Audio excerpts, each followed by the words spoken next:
Welcome to the Rotary Club of Jonesboro. On this beautiful day, inspirational moment. Change is inevitable, but progress is truly optional. And now our program, Will Branch will make the introduction. Woo! What a round of applause. My goodness.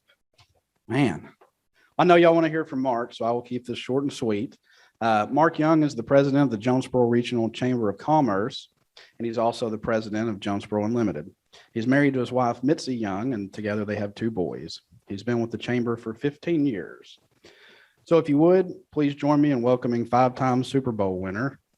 Oh, wait, that's my old job. Please join me in welcoming president of the Jonesboro Regional Chamber of Commerce, Mark Young. Good afternoon. How's everybody doing? Good. It is great to be with you today, and great to see all of you. Anytime I think we get a chance to talk about good news and good things going on in the community, it makes me feel good. It makes, I think, our community the way it always is, which is in a great frame of mind and a great community, a great county, and we continue to be blessed. So I'm going to share some of that with you today, a little bit about what's going on. Someone, and I think, Sam, it was probably you, and there were others too, that came to Jonesboro Unlimited's strategic plan update and back in early August, and I received an email that said this would be a good Rotary program, Mark. And so here I am. So I appreciate the invitation to be here, and hopefully if I do a terrible job, blame Sam, right? But it is good to be here. Thought what we would do is take just a few minutes to talk a little bit about the strategic plan. And what I've done is really just to highlight a couple of things under this plan, a couple of things that are new and different to us as we continue to move forward. Before we get into that, I would say that the planning process took about 6 months. It involved each of you. The feedback that we received in our almost 2,000 surveys were very instrumental in putting the plan together. The number of one-on-one interviews that we conducted, that our consultant helped conduct, the number of focus groups that we had, all of the input and information was extremely helpful in putting this together. Those that know me know that I'm a bit of a nerd as well, and lots of data was collected. And so I love looking at that data, and as a community, how we stack up with other communities across the country that are similar to us. So one of the things that our consulting firm did, they identified 15 other communities that had some similarities to Jonesboro in terms of size, in terms of having a university, in terms of being sort of a standalone economic entity of itself. And they compared us to those 15. And many of those wouldn't surprise you, that were on the list. So when you think about Hattiesburg, Mississippi, a lot of similarities to Jonesboro when you think about them. Bowling Green, Kentucky would be another one that I think you would think, yeah, that makes sense. Jackson, Tennessee. But there were others on there like Sioux Falls, South Dakota, Sherman, Texas, Kalamazoo, Michigan, again, that are all a little bit different, but still had a common thread of how we stacked up and sort of who we compare to traditionally. And part of what they looked at was how did Jonesboro compare to those communities on 35 different economic factors. And just like any time when you're comparing yourself to that many different entities, some areas you're going to perform extremely well, other areas you're going to perform okay, and then lastly there are going to be some areas where maybe as a community, especially being compared against those other entities, need to make some improvement, and that we want to make some improvement. So it probably wouldn't surprise each of you that in terms of infrastructure, cost of doing business, and economic momentum, Jonesboro performed extremely well. There was only one community, Gainesville, Georgia. Does anybody know where Gainesville, Georgia is, by the way? I did not know. I had to look it up. You used to live in Georgia. Gainesville, Georgia is actually about 50 miles from Atlanta.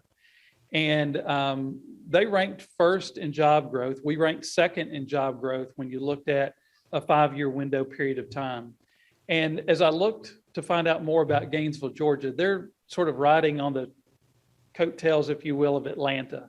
If you're in Atlanta looking for a lower cost place to work, a lower cost place to create a business, Gainesville, Georgia is a good opportunity for you to be there. But they grew at about 18%. We were at about 12.5%, and we're number 2 out of the 15. Still significant growth over that 5-year period of time, but nonetheless finished second. But I don't think those 3 factors that you would be surprised that we did extremely well in. Those that we sort of finished middle of the pack included talent attraction. Being a university community certainly factors into that. Quality of place. The areas that we really need improvement, and that as part of our plan, it's not that we did poorly, but as, again, with our peer communities, would be in entrepreneurship and prosperity. One of the things 5 years ago we looked at when we did our first strategic plan, we looked at the average income in our community. We looked at the percentage of people who lived at or below the poverty rate. And while it's good news, that number has gone down and the gap is closing. We're not where we want to be or where we need to be. I think each of us in this room would say that no one needs to live in poverty, right? I mean, if we had our way, everyone would be doing extremely well. And that certainly is our goal long-term for our communities to do well. So part of that plan was, again, to look at all the demographic information, all the information that our communities provided, and then to take a look at that comparative analysis between us and those communities. And it set the groundwork then for this strategic plan. We're going to play a video so you can quit looking at that terrible picture. But and if I do this correctly, Sam, does the right move it forward? Okay, we hope. That's always reassuring. All right. Let's do it one more time. Okay. All right, we're going to do it one more time, and hopefully in just a second, a video play.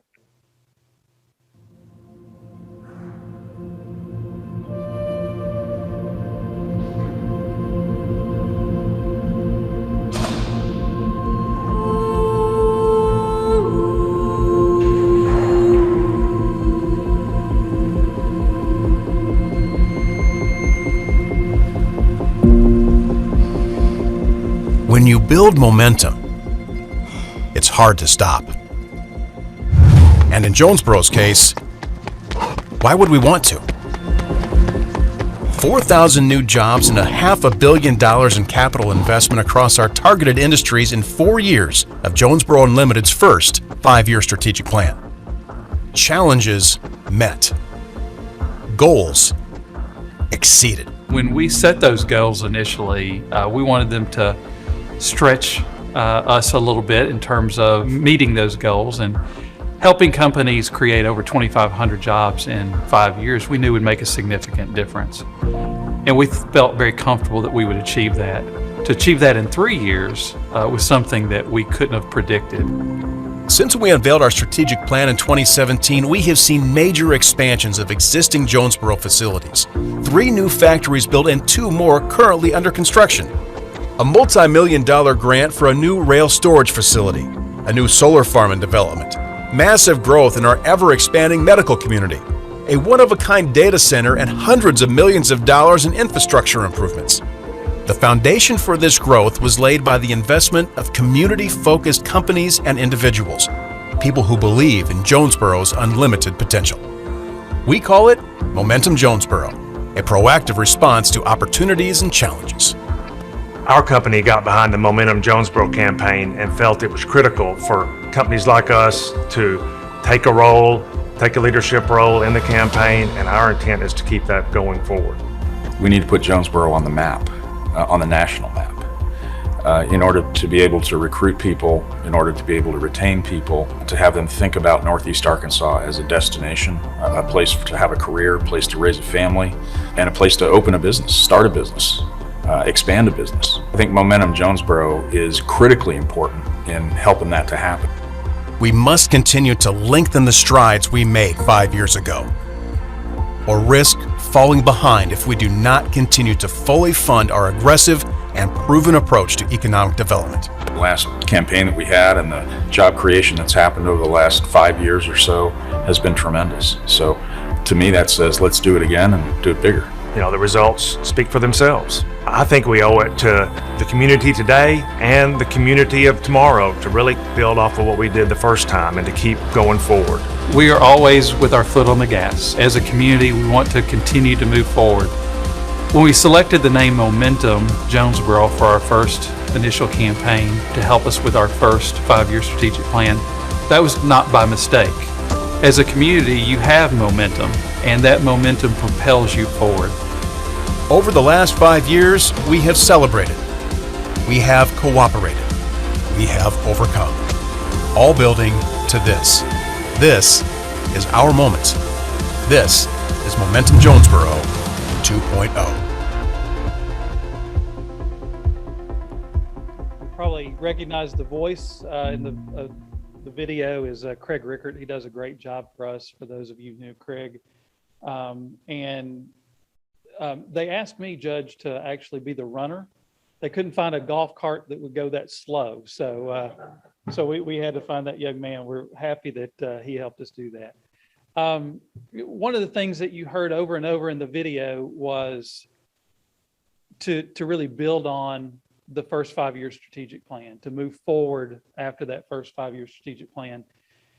And so the full plan is here. It's about an inch thick, and I'm not going to ask each of you to read it and give a report. What I thought I would do is just pick out a handful of items that I think are important as we continue to move forward with the strategic plan. So first and foremost, our board and the plan itself calls for us to continue doing what we've been doing. So that first 5-year strategic plan, we had success. We want to continue doing that. We want to continue to work with site location consultants. We want to continue to work with our existing industries to help them grow and expand. We want to continue all of the different initiatives that we started for the first 5 years and add to those. So the challenge for us is going to be to do what we've been doing and add to those. So I'll go over a couple of these. One is to diversify the economy. Jonesboro is very blessed and fortunate that we do have a very diverse economy, but we feel like there's a significant opportunity for growth in personal services, healthcare related activities, but personal services, professional services. For a community our size, we need more accountants, we need more engineers, we need more IT professionals.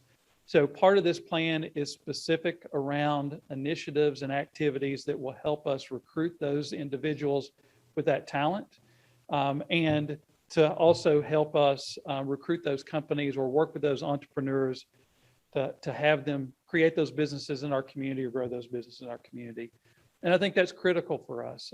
Again, when you think about the different types of jobs in our community, it's from A to Z, and we're fortunate with that. But we do have room for improvement. We have an opportunity with, again, those professional service sector opportunities and jobs there. So we're going to focus on that as part of that initiative.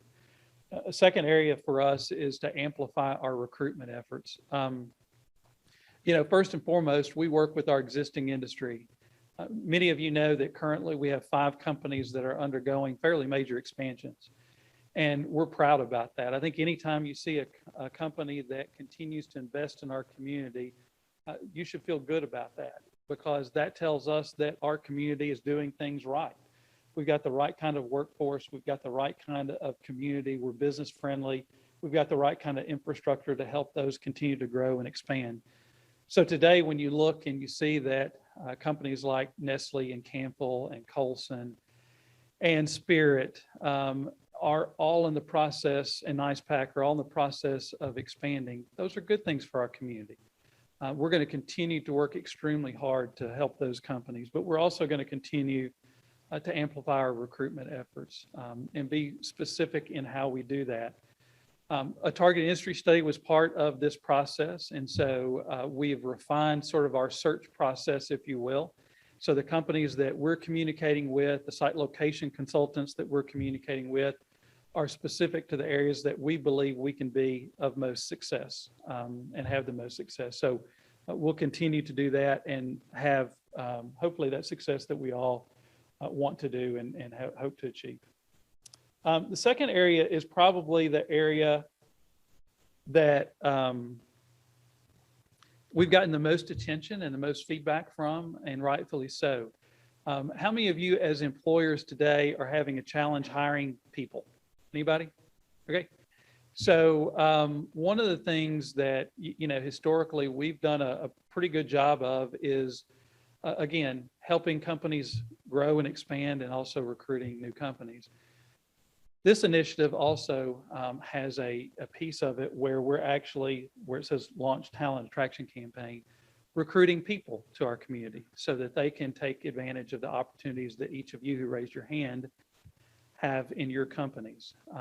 And we're going to do that by starting with people who know a little bit about Jonesboro, who know a little bit about our community and about the region. And we'll be working with Arkansas State University in doing that.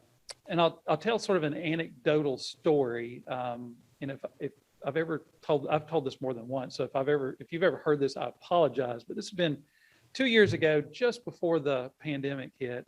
I was in a local restaurant and we were eating dinner with my in-laws and my wife and I I heard a voice that sounded very familiar to me behind me. And I really couldn't, I couldn't put my finger on who it was. And just like you guys, I get to meet and communicate with lots of people during the work day and work week, and thought it was somebody from work. So we were finishing up our meal, we were getting up to leave, and I was going to be really sly and kind of go, "Oh, hey, Sam, how are you doing?" So I was going to look around to see who it was. And it was a fraternity brother of mine that I hadn't seen in 20 years, but I recognized his voice. And his name's Tommy. I said, "Tommy, what are you doing?" He goes, "Well, unfortunately, I'm here for a funeral." And we came over to eat afterwards. He goes, "I haven't been to Jonesboro in 25 years. He lives in Texas. He has a family he has 4 children. He's an engineer. And he goes, "I had no idea Jonesboro's grown like it has grown." So if you think about it, how many people do you know of that have moved from Jonesboro to go to Houston, to go to Dallas, to go to St. Louis, to go to Chicago, that may have lost their immediate tie to the community, right? Their grandparents may no longer be here. Their parents may no longer be, when I say here, in the region, and they just don't know.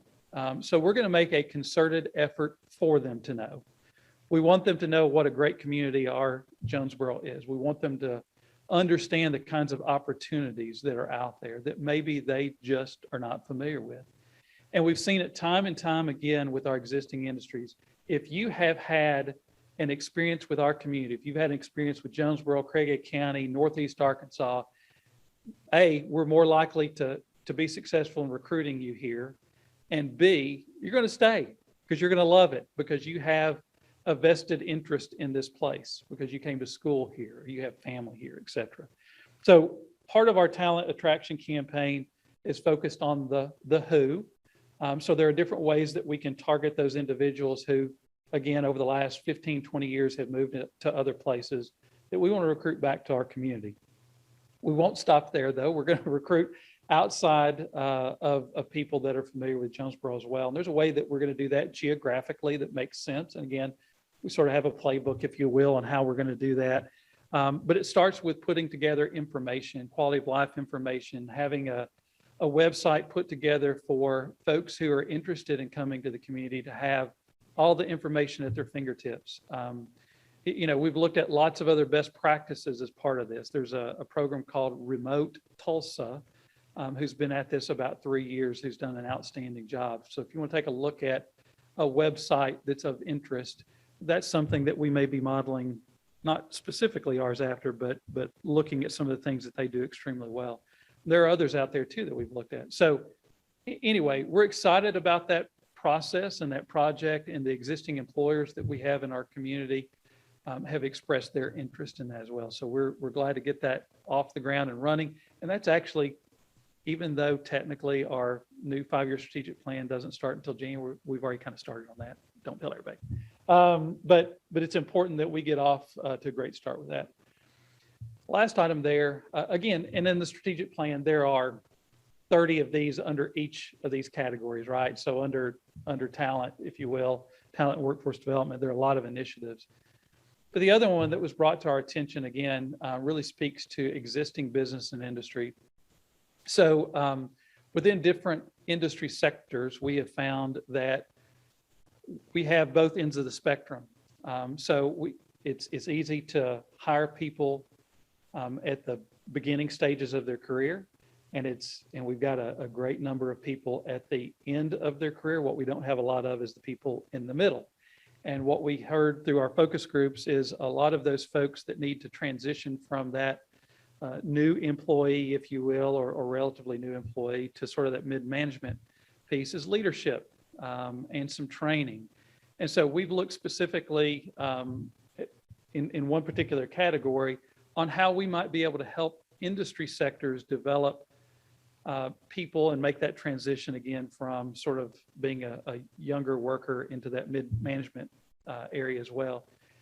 And what we hope to do is to replicate it after several different with several different industry targets.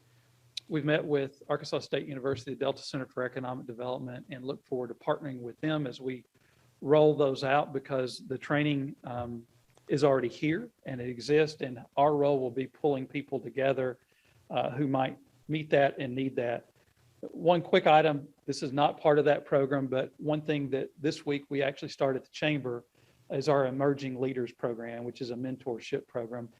Some of that same philosophy will be held in some of these activities as well, but giving that young employee an opportunity to learn from someone who, let's just say, is well seasoned. I put that in a report one time and somebody said, I think you're calling yourself old when I talked about our staff being well seasoned. Not saying that, but if you think about it, if you paired up people who are new in their career with someone who's been there, done that, got the t-shirt, oftentimes you can learn from that individual. How many of you out here had a business mentor at all? I did. So several of you have, and how important they were in our careers. Mine was a guy named Mickey Thompson from Tulsa, Oklahoma. He's deceased now, but he took about 5 or 6 young economic developers. And anytime I had a question, I was in Miami, Oklahoma at the time. Oh, I don't know my iCloud passwords on here.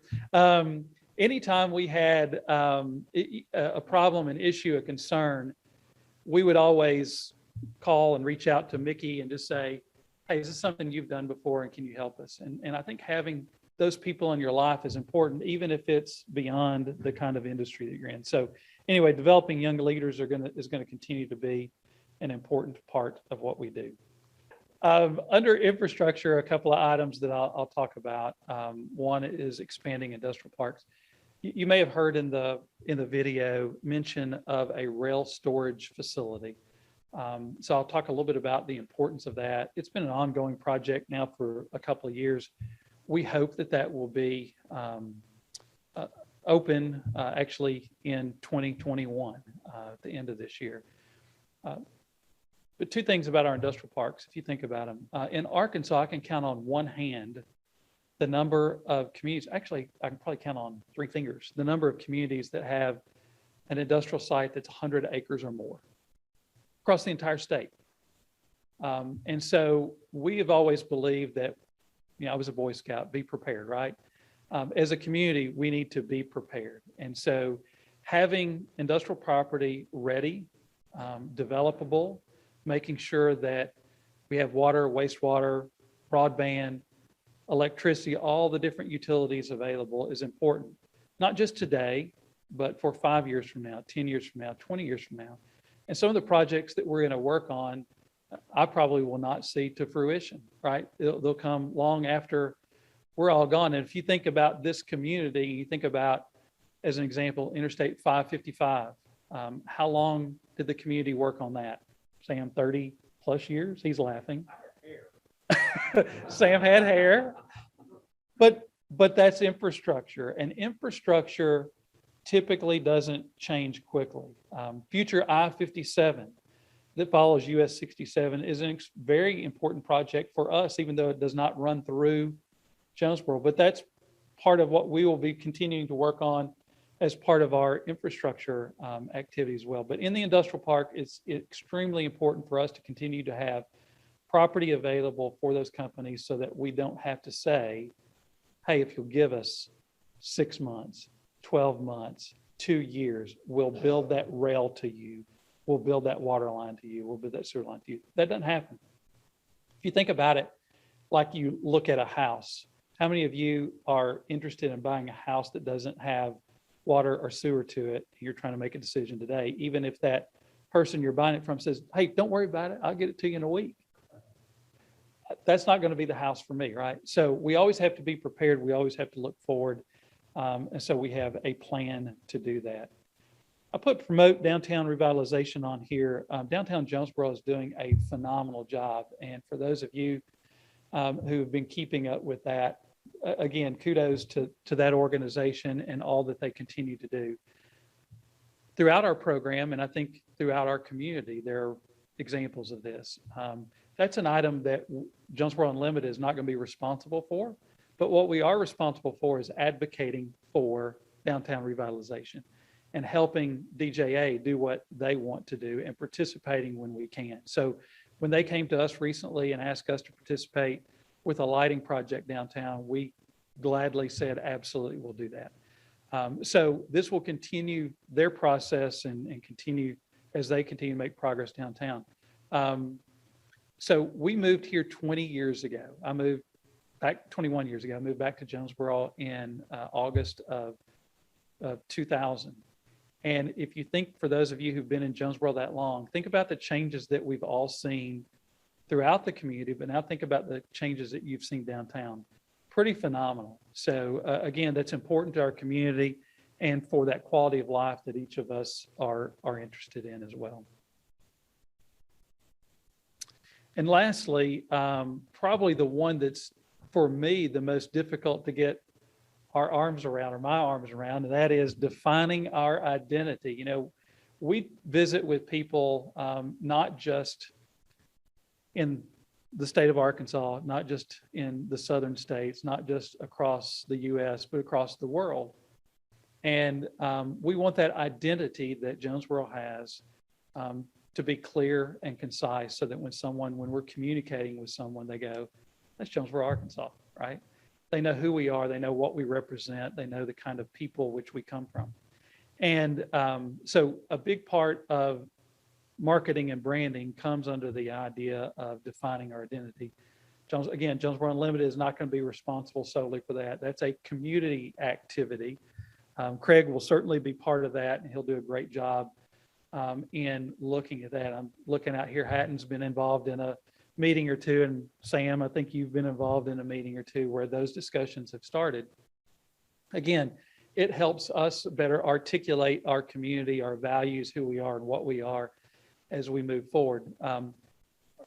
So about 4 years ago, Jonesboro Unlimited took a best practice trip to Greenville, South Carolina. How many of you have been to Greenville? Okay, so if I said the little G, right? The little G on green background, if you saw it, you would go, that's Greenville, South Carolina. They have a very unique symbol that is their brand identity. And they've stuck with it. They've marketed it, they've used it, et cetera. And there's some things there that we can learn from them and other people too. And lastly, promoting the Jonesboro brand. This is where we need your help. And one of the things that Craig will be doing more and more of is, and for lack of a better term, this is, I'm sure, not the correct term, but we're going to have community ambassadors, right?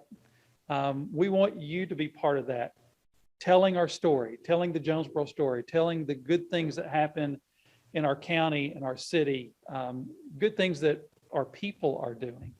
And what we have found, and you guys know the power of social media, my network is different than Sam's, and Sam's network is different than the judges, and the judges is different than Jarrett's, and so on and so on. And so if we work collectively together to tell our story, to talk about the great things in our community, we'll be better off in the future.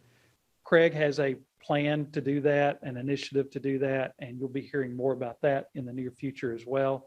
But it's just helping us get the word out. And again, an anecdotal story of marketing and why it's important.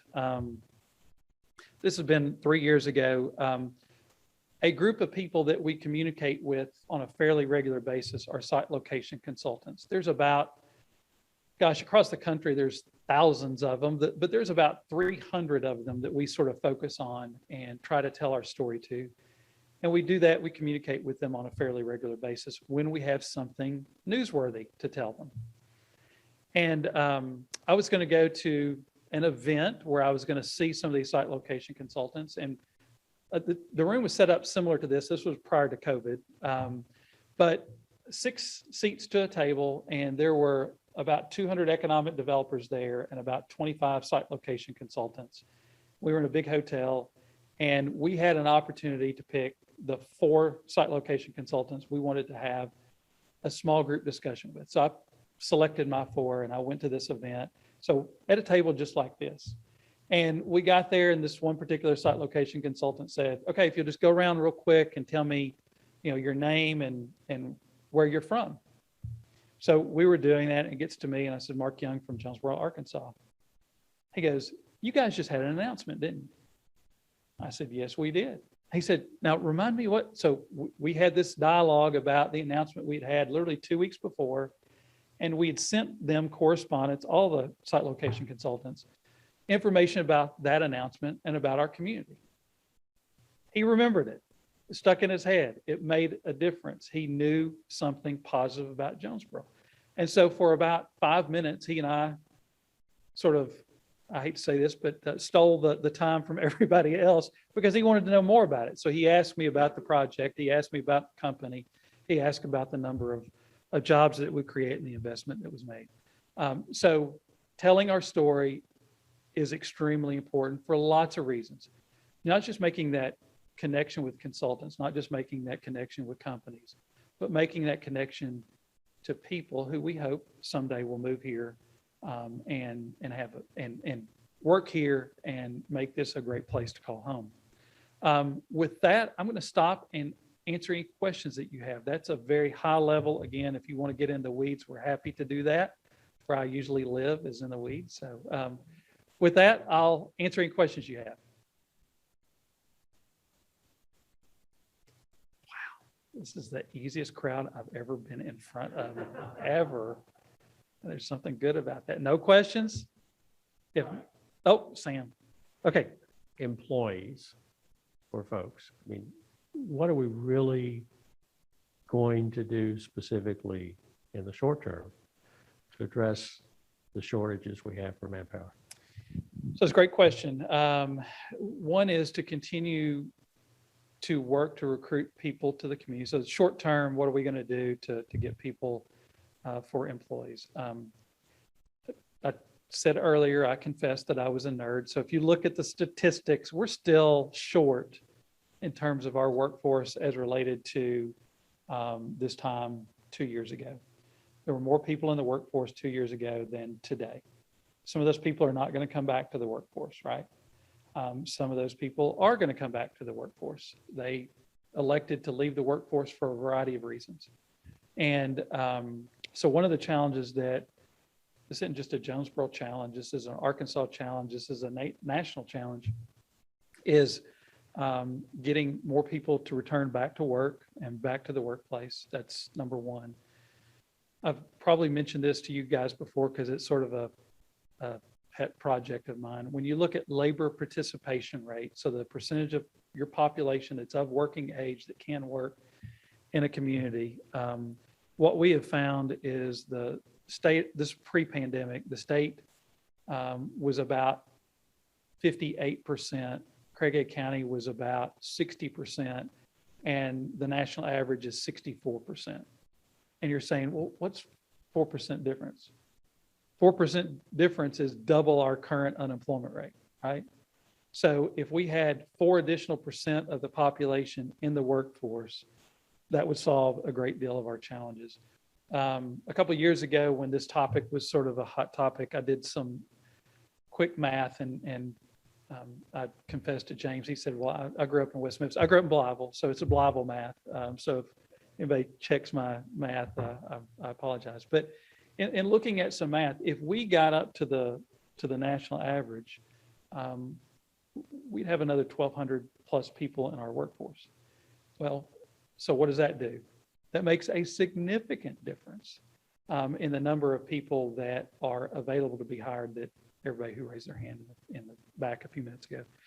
So that's part of it, Sam. The other thing is, I think we have to continue to do a good job of working with students at all levels. So those students who are getting ready to graduate high school and those that are going to go directly in the workforce, have we connected with them? Are they aware of the opportunities that are here in our community to be gainfully employed? And there's some fabulous jobs in our community.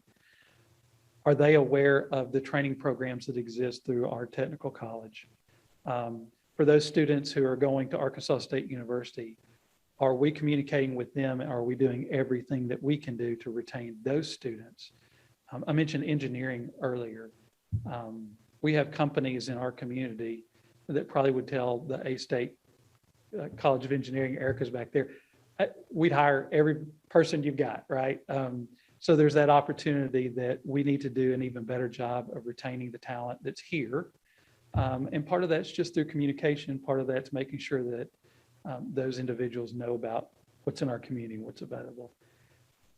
All of us look for the silver bullet. There's not one. You know, it's just hard work. It's just communication, and it's making sure we get the word out about the opportunities that are here. Yes, sir. Norman Stafford, could you tell me how does what you're doing fit in with beautification of the city to make to attract people? Yeah, I think both are critical. And again, I know Beverly's back in the back there. You know, it's extremely important, and our chamber has worked with Beverly a lot. Kerry White is on your board, and I think is doing a great job. How a community looks matters. How many of you have pulled up in a community, not Jonesboro, that there's litter on the ground, or it just looks, we've already got hands going up, or it just looks dilapidated? Immediately, whether it's right or wrong, you form a perception about that community, right? Whether it's right or wrong, you have a perception, and perception's reality. And so how a community looks, the beauty of a community is important to how people feel, the people who live there feel about the community, and the people who are coming in from the outside feel about the community as well. Yes, sir.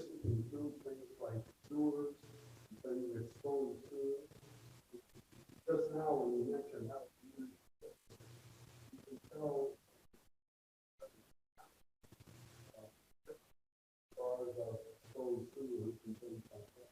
Not familiar that we have any exposed sewers. We have some drainage ditches maybe. Yeah, again, all those things factor in.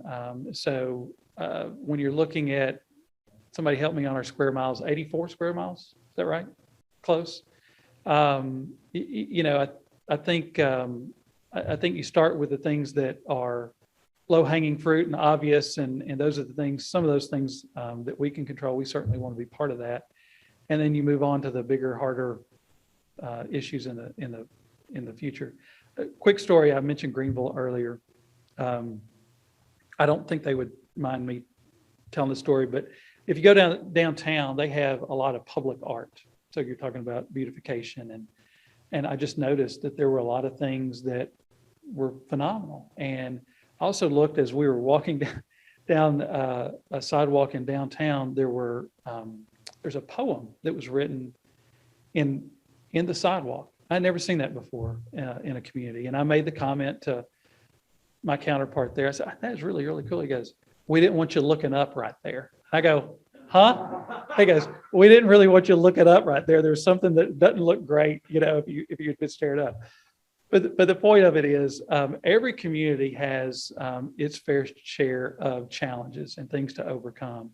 But I think having a concerted effort to beautify the community is extremely important. I applaud Beverly and all those that are working with her and each of us to do our parts, to pick up in our neighborhoods, to pick up, that's where it begins, right? Out your front door. And that's a big part of it too. So great question.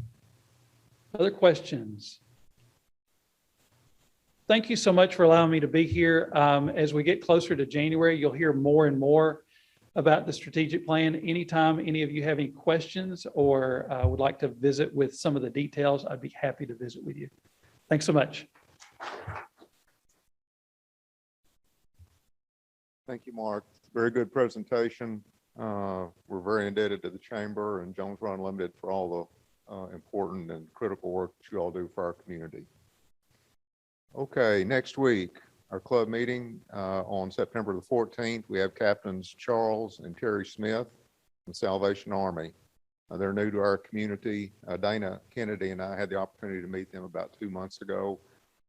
Very outgoing people, and I think we'll enjoy hearing from them. Thought for the day from Theodore Roosevelt, our 26th United States President: nobody cares how much you know until they know how much you care. Next meeting again is next week. Hope to see you then. Thank you.